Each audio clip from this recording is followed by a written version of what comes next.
अब इस टॉपिक पे हम पढ़ने वाले हैं रिव्यू मेनू के बारे में। तो रिव्यू मेनू में proofing, comment, tracking, changes, protect. तो हम सबसे पहले प्रूफिंग का देख लेते हैं।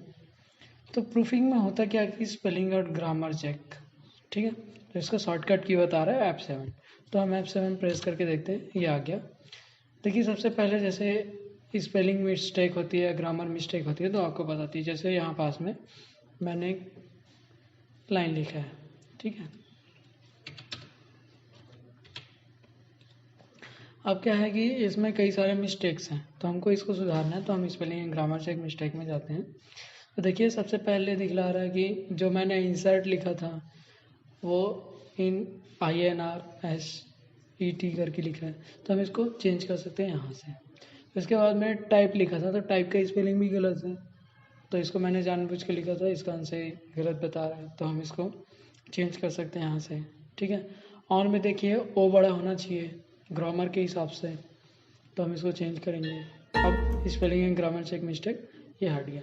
कभी होता है कि हम जैसे कुछ लिख रहे होते हैं ऐसा, तो उसके नीचे में रेड लाइन्स और हरी लाइन्स आती है, ठीक है। तो उसके लिए ये चीज़ हम लोग उपयोग करते हैं spelling and grammar check mistake का।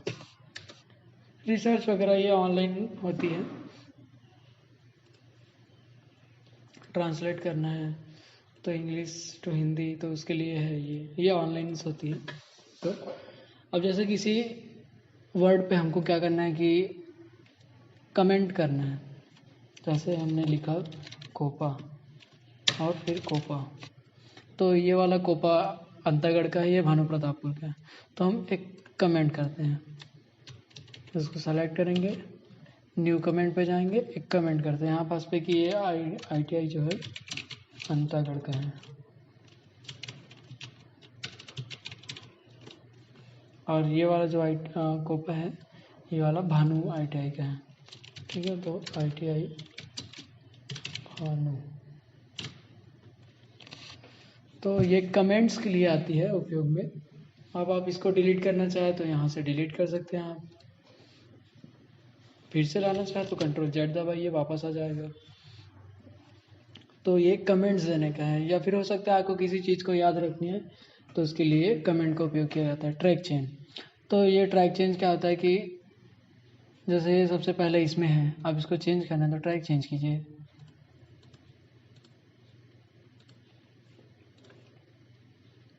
तो इस पर आ जाएगा। यहाँ पास पे ये फॉर्मेटिंग लाइन वगैरह जैसे शो करवाना है नहीं करवाना है तो उसके लिए है। इंक जो दिखाई दे रहा है उसको, तो इस पर कुछ कुछ सेटिंग्स होती हैं,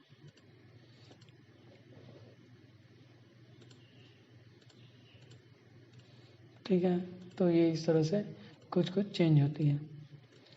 सो ओनली कमेंट्स के साथ में ये फाइनल सेविंग मार्केट, ये तो आपको इस तरह से इसमें चेंजेस मिल जाती हैं। एक्सेप्ट करना है, रिजेक्ट करना है। जब आप जैसे कमेंट दिए हैं तो आप किसी सर को चेक करवा रहे हैं, जब किसी कंपनी में आप काम कर रहे हैं, हो सकता है कि आपके जो बॉस हैं उसने आपको काम दिया है, तो आपने बॉस को समझाने के लिए उस पर कमेंट्स दिए हैं, तो उसने समझ लिया तो वो एक्सेप्ट करेगा, नहीं समझा तो वो फिर रिजेक्ट कर देगा यहाँ से, ठीक है। तो उसके लिए ये काम करता है। कंपेयर है, दो डॉक्यूमेंट के बीच में आपको कंपेयर करना है, तो उसके लिए कितनी, जैसे आप बायोडाटा बनाए हो, बायोडाटा में नेम और फादर्स नेम ये सब चीज़ लिखे हो, लेकिन दोनों का बायोडाटा का नाम अलग अलग होगा, तो उसके लिए जैसे आप कंपेयर करना चाहें तो आप यहाँ से कंपेयर कर सकते हैं 2 डॉक्यूमेंट में, 3 डॉक्यूमेंट पे, तो ये कंपेयर का आता है। तो यहाँ पास पे सबसे पहला वाला डॉक्यूमेंट खोलिए, इस पर दूसरा वाला डॉक्यूमेंट खोलिए और कंपेयर कीजिए। अनिशा, इस पर 1 2 3 ओके करते हैं। देखिए दो खुल गया, तो आप यहाँ पास पे इसके हिसाब से कंपेयर कर सकते हैं कि इस डॉक्यूमेंट में ये लिखा है, हाँ ये लिखा है, आप चेक करने के लिए भी कर सकते हो, ठीक है। तो एक कंपेयर डॉक्यूमेंट का उपयोग इस तरह से किया जाता है। प्रोटेक्ट डॉक्यूमेंट, तो ये क्या होता है कि रिस्ट्रिक्ट एक्सेस, हमारे डॉक्यूमेंट को कोई ना खोल पाए, इसके लिए इसका उपयोग किया जाता है।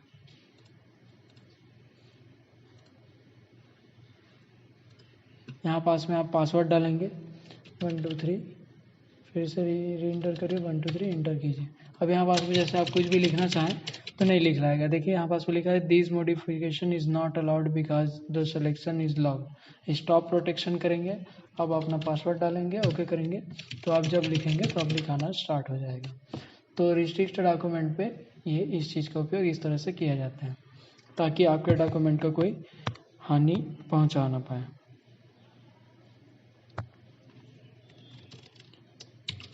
ठीक है, व्यू मेन्यू के बारे में देख लेते हैं। व्यू मेन्यू में सबसे पहला है प्रिंट लेआउट। तो प्रिंट लेआउट मेन्यू क्या होते हैं, जो डॉक्यूमेंट्स व्यू के अंदर में प्रिंट लेआउट है, तो इसको आप फुल स्क्रीन व्यू पे देख सकते हैं। इसका बटन दबाएंगे तो बाहर आ जाएंगे। वेब लेआउट में देख सकते हैं कि वेब लेआउट में ऐसे दिखेगा। आउटलाइन में देख सकते हैं, ड्राफ्ट में देख सकते हैं। तो ये अलग अलग देखने की प्रकार है, आप किसी भी प्रकार से अपने डॉक्यूमेंट को देख सकते हैं। इस पर रूलर बार जो है अगर हट गया कहीं तो आपको फिर से लाना है तो आप रूलर बार पे क्लिक करेंगे तो आ जाएगा, हट जाएगा। इसके लिए डॉक्यूमेंट का मैप देखना है, ये साइड में डॉक्यूमेंट में मैप मिल जाते हैं।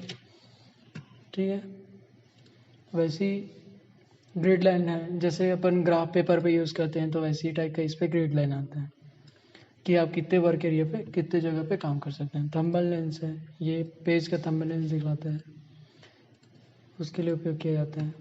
जूम करना है किसी पेज को, जैसे 200 मतलब 200% में, 100% में, 75 तो 100% में ही रहता है ये हमेशा। उसके लिए 1 पेज देखना है, 2 पेज देखना है, 3 पेज देखना है जैसे, तो 1 पेज हम इंसर्ट करवाते हैं 2 पेज देखने के लिए। तो अब देखते हैं एक साथ 2 पेज देखना, तो उसके लिए ये मेन्यू का उपयोग किया जाएगा।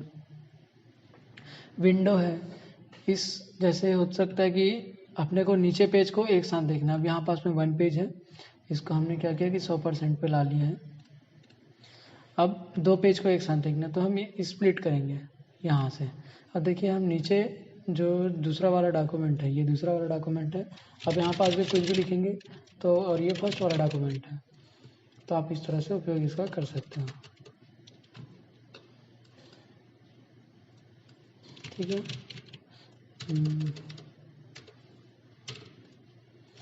तो ये स्प्लिट विंडो, उसके लिए आप रिमूव स्प्लिट करेंगे तो ये हट जाएगा। स्विच है, अगर 2 से 3 डॉक्यूमेंट आपने खोला है तो स्विच डॉक्यूमेंट करोगे तो उस डॉक्यूमेंट पे आ जाएगा। या फिर क्या कर सकते हो आप, सिंपल से मिनिमाइज मैक्सिमाइज कर सकते हो।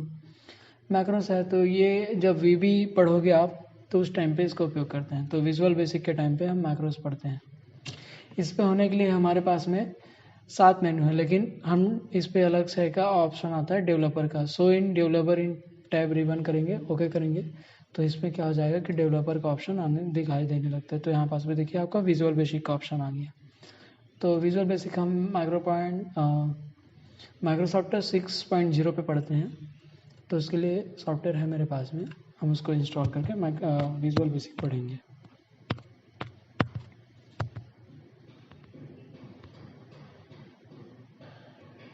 ठीक है, अब ये हो गया आपका ख़त्म। अगली क्लास में हम